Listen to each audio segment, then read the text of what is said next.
Avant de plonger dans cette histoire incroyable, pensez à vous abonner à la chaîne et à activer la cloche. Ici, chaque récit a quelque chose à dire, et vous ne voudrez pas en manquer un seul. Ravenhill. Une petite ville oubliée du monde, cachée entre les montagnes bleues et les forêts de pins noirs, quelque part dans le nord-est des États-Unis. Le brouillard y descendait chaque soir comme un manteau de silence. Sur les routes serpentines, les réverbères semblaient hésiter à briller, et les maisons anciennes regardaient les passants avec des fenêtres closes, comme des yeux qui ont trop vu. Ravenhill n'apparaît plus sur aucune carte moderne. C'est une ville que les GPS refusent de trouver, une ville dont les habitants évitent de prononcer le nom en dehors de ses frontières. On l'appelle ici la ville des secrets. Ceux qui y naissent y restent souvent, pas par choix, mais comme si la ville les tenait, ancrés dans sa terre comme les racines noueuses des vieux pins. Là-bas, les feuilles ne tombent pas, elles chuchotent. Les regards se croisent, puis s'évitent. Les blessures du passé y sont soigneusement dissimulées sous une couche d'apparente normalité, des fêtes communales, des messes du dimanche, des sourires bien trop tendus. Mais tout le monde sait que sous la surface, le sol est fissuré. Ce matin d'automne, alors que le vent apportait l'odeur de la pluie et du bois humide, une voiture noire remonta lentement l'avenue principale. Elle s'arrêta devant l'ancienne école désaffectée de Ravenhill, un bâtiment en briques rouges rongé par le temps, envahi par les herbes folles et les souvenirs abandonnés. La porte s'ouvrit. Une femme en descendit, haute, droite, vêtue d'un long manteau brun. Ses cheveux noirs, attachés en chignon, révélaient un visage marqué mais beau, un regard à la fois doux et tranchant. Elle avait la quarantaine. Mais dans ses yeux, on lisait les 22 années d'exil. Elle s'appelait Claire Whitmore. Autrefois, ce nom résonnait dans les couloirs du lycée comme un murmure gênant. Aujourd'hui, il frappait comme un rappel brutal. Certains croyaient qu'elle était morte. D'autres espéraient qu'elle ne reviendrait jamais.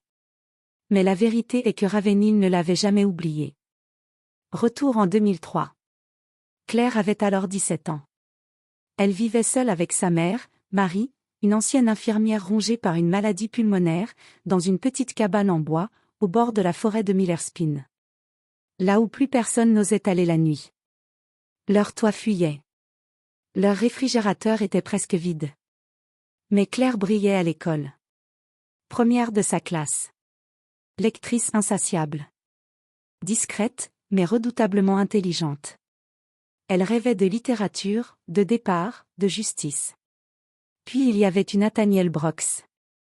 Nathaniel était l'unique fils du maire, Henry Brooks, et l'héritier désigné des vastes terres et entreprises de Ravenhill. Il avait ce genre d'élégance désinvolte qu'on attribue aux fils de dynastie. Il jouait du piano, lisait Nietzsche, aimait les orages. Et il était tombé amoureux de Claire. Leur amour était secret au début. Des lettres glissées dans les livres. Des rendez-vous à la lisière de la forêt. Puis, ils ne purent plus se cacher. La ville avait grondé. Les mères riches chuchotaient que la petite Whitmore s'imaginait être quelqu'un. Le maire l'avait convoquée dans son bureau une fois, et lui avait dit, les yeux froids. Il y a des gens qu'on ne touche pas. Et des enfants qu'on ne mérite pas. Claire s'était battue. Elle avait cru en leur amour. Jusqu'au soir du 18 novembre 2003, où Nathaniel ne se présenta pas à leur rendez-vous. Le lendemain matin, on le retrouva mort, allongé dans un champ derrière le gymnase. Une balle dans le dos. Un revolver proche de lui. Pas d'empreinte. Mais Claire, enceinte de 4 mois, fut immédiatement arrêtée. Les preuves ? Aucun mobile crédible. Aucun témoin. Juste des rumeurs. Et dans une ville comme Ravenhill, les rumeurs valent des condamnations. Lors du procès, la lettre que Nathaniel lui avait envoyée la veille de sa mort, dans laquelle il disait vouloir fuir Ravenhill avec elle, fut refusée comme preuve, prétendument non authentifiée. La presse locale se déchaîna. L'amoureuse vengeresse. L'enfant maudit. Son avocat d'office ne fit pas grand-chose. Elle fut jugée, salie, humiliée. Mais, faute de preuves concrètes, le juge ne put la condamner. Il déclara un non-lieu. Trop tard. La ville l'avait déjà bannie. Un matin, on retrouva des croix brûlées devant la cabane. Des mots peints sur les murs. Tueuse de sang noble. Salope aux yeux doux. Marie mourut quelques semaines plus tard. Claire, seule et enceinte, disparut dans la nuit, emportant son ventre rond et les cendres de ses rêves. Elle changea de nom, trouva refuge dans une petite ville du Massachusetts, donna naissance à son fils, Elliot, et jura de ne plus jamais prononcer le nom de Ravenhill. Mais l'histoire, elle, n'était pas terminée. Elle dormait. Et ce matin d'automne, dans le vent froid de son enfance, Claire était venue la réveiller. Elliot grandit à Boston, dans un petit appartement lumineux sur Cambridge Street, entre les livres de sa mère, les souvenirs silencieux et les silences lourds de sens. Dès l'enfance, il avait senti une faille dans leur histoire. Sa mère, Claire, parlait peu de son passé, et jamais de son père. Mais Elliot était curieux. Trop intelligent pour se satisfaire de demi-vérités. Brillant au lycée, passionné par l'histoire, les archives, les récits oubliés. Il disait souvent : si on ne connaît pas d'où l'on vient, on laisse les autres décider qui on est. À 17 ans, une veille d'hiver, alors qu'il fouillait le grenier d'un ancien immeuble où Claire l'avait élevé, il découvrit une boîte en bois, poussiéreuse et scellée par une ficelle fanée. Il ne l'avait jamais vue auparavant. L'étiquette portait simplement ces mots. Pour mon fils. Quand il sera prêt. Avec un souffle tremblant, il dénoua la ficelle. Dedans, des lettres jaunies, certaines dactylographiées, d'autres manuscrites. Des photographies aux bords froissés, une jeune femme aux cheveux noirs, sa mère, plus jeune, dans les bras d'un garçon au regard doux. Un garçon blond, en chemise blanche, qui le fixait depuis l'image avec une étrange familiarité. Et enfin, un collier en argent. Simple, mais élégant. Derrière le médaillon, gravé finement. Nathaniel B. Elliot sentit le sol se dérober. Il courut voir sa mère, la boîte encore contre sa poitrine. Claire était dans la cuisine, préparant du thé. Lorsqu'elle vit la boîte, son corps se figea. Ses mains tremblèrent, et la tasse se brisa dans l'évier. Où as-tu trouvé ça ? Demanda-t-elle, la voix brisée. Elliot s'approcha. Il ne cria pas. Il murmura, comme s'il avait peur de blesser la vérité. Maman, qui est Nathaniel Brooks ? Elle resta longtemps silencieuse. Puis s'assit, posa ses mains sur la table et dit, d'une voix presque éteinte. Ton père. Elle raconta tout. D'un seul souffle. L'amour interdit. Le procès. La mort de Nathaniel. Le bannissement. Ravenhill. Le silence imposé. Elle parla comme on arrache une épine enfouie depuis trop longtemps. Elle ne chercha ni à s'excuser, ni à se défendre. À la fin, Elliot pleurait.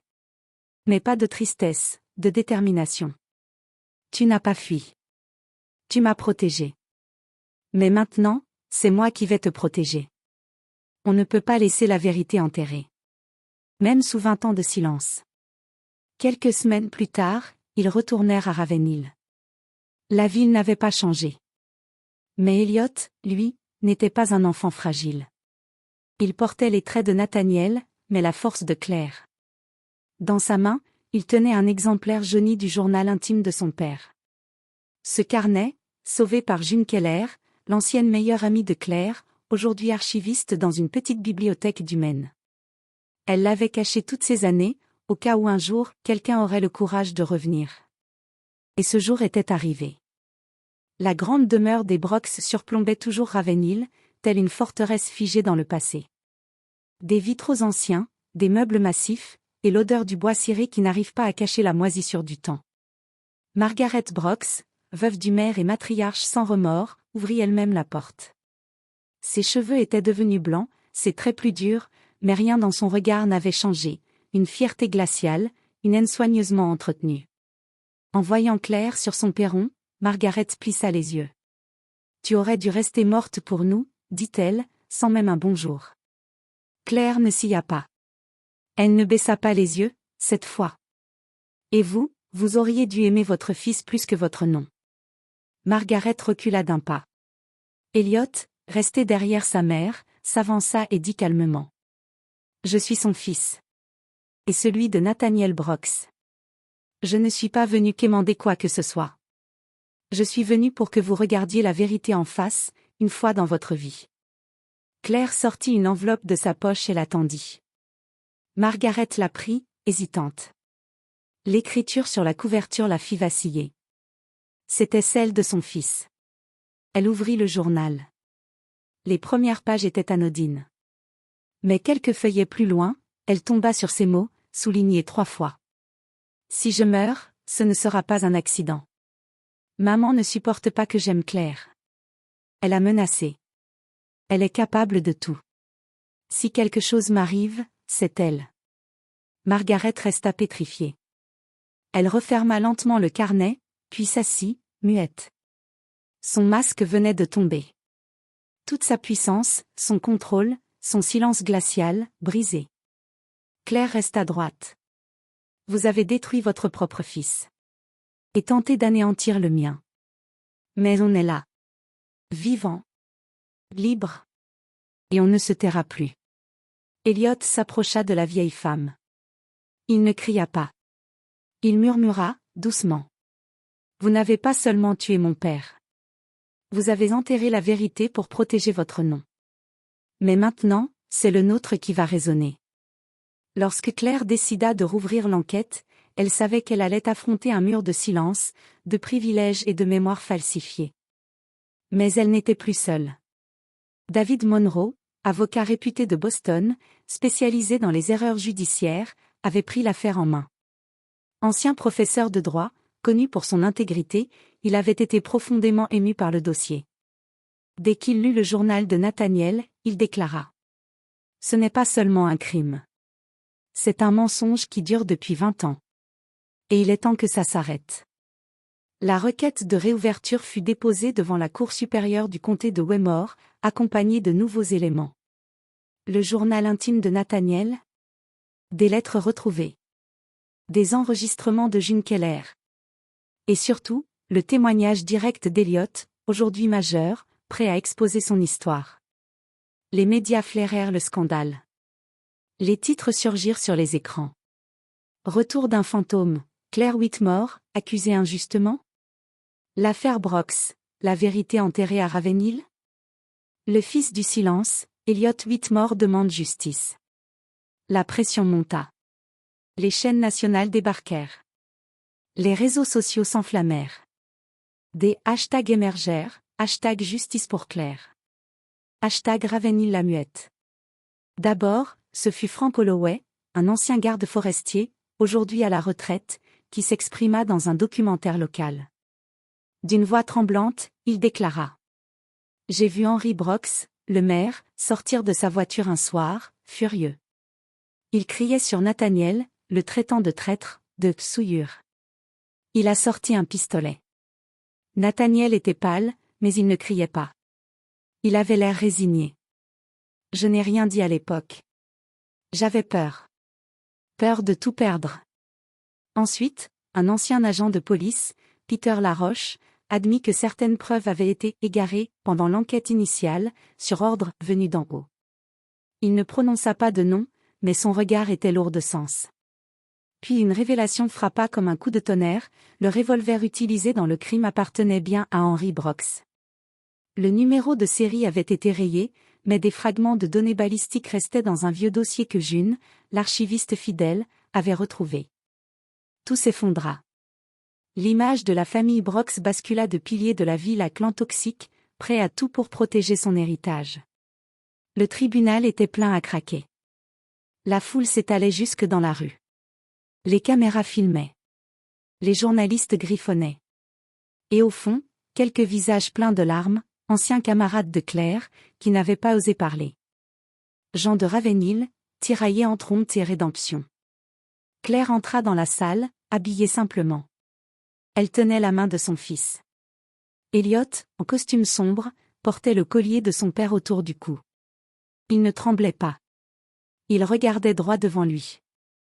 Il portait le poids de 2 décennies, non pas comme un fardeau, mais comme un héritage à honorer.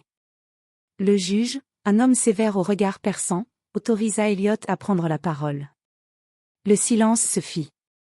L'adolescent avança jusqu'à la barre, sortit une feuille pliée, et lut d'une voix claire.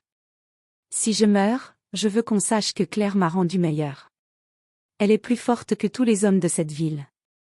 Mon fils, si tu lis ceci, sache que tu es né de l'amour.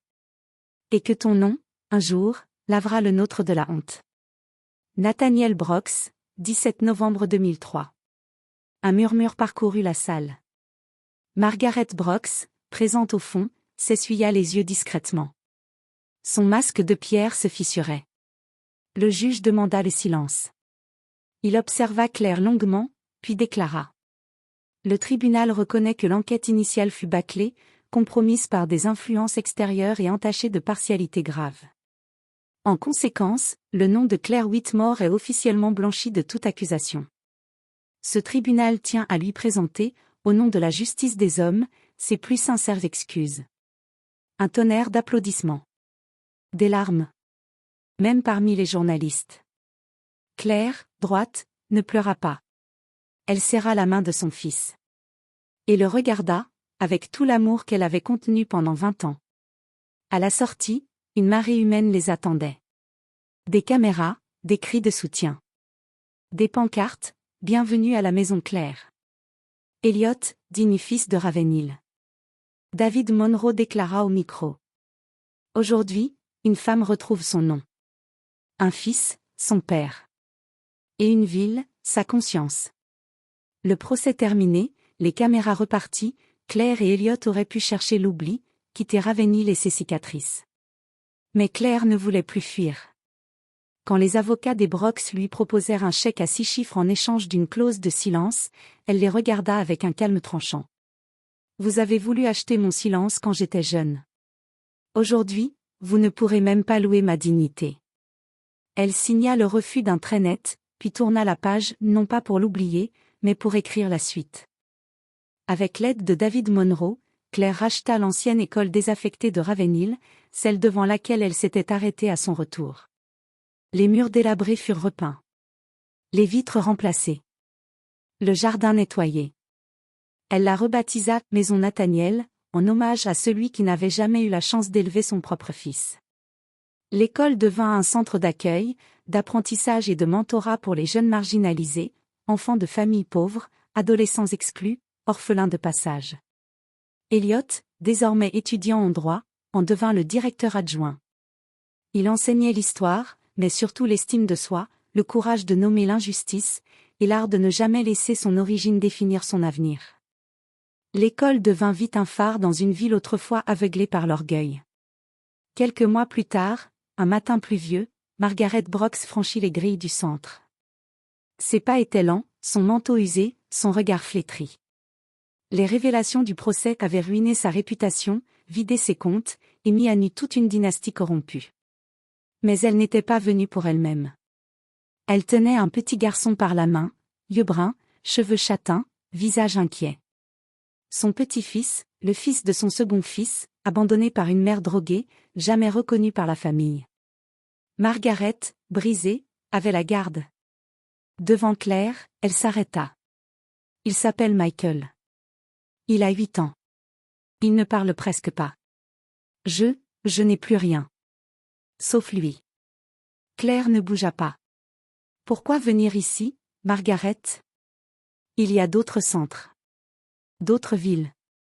Margaret leva les yeux, vacillante. Parce qu'il mérite mieux que les mensonges. Parce que je ne veux pas mourir sans avoir tenté de réparer quelque chose. Claire la fixa longuement. Puis désigna un banc. Asseyez-vous. Et racontez-lui. Racontez-lui toute la vérité. De votre bouche. Pas un mot de moins. Il ne vous doit rien. Mais vous lui devez tout.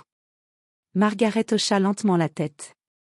Elle s'assit, serra la main du petit Michael, et pour la première fois, dit les mots qu'elle n'avait jamais eus pour Nathaniel. Ravenhill mit du temps à guérir. Mais quelque chose avait changé. Les pins ne murmuraient plus dans la peur, mais dans le souvenir. Le silence n'était plus complice. Il était respectueux. D'anciens élèves vinrent aider Claire et Elliot. Des journaux publièrent des articles sur la transformation du centre. Des jeunes racontaient, à cœur ouvert, qu'ici, pour la première fois, on écoutait sans juger. Même l'ancienne église de la ville ouvrit ses portes pour accueillir des forums communautaires. La ville, doucement, apprenait à vivre avec la vérité, plutôt que de la cacher sous des couches de bienséance. Un jour, alors qu'Eliot arrosait les fleurs du petit jardin du centre, une fillette lui demanda. « Monsieur Eliot, pourquoi votre école s'appelle Maison Nathaniel ?» Il s'agenouilla, lui sourit, et répondit simplement. « Parce qu'un homme bon a été réduit au silence. Et qu'aujourd'hui, chaque mot qu'on apprend ici est une façon de le faire revivre. Parfois, quand le vent se lève dans les pins, que les branches bruissent doucement dans la lumière dorée du soir, on jurerait entendre une voix. Calme. Apaisée. Fière. Je suis né du scandale. Mais je vivrai pour la justice. Et dans ce souffle, c'est tout Ravenhill qui respire.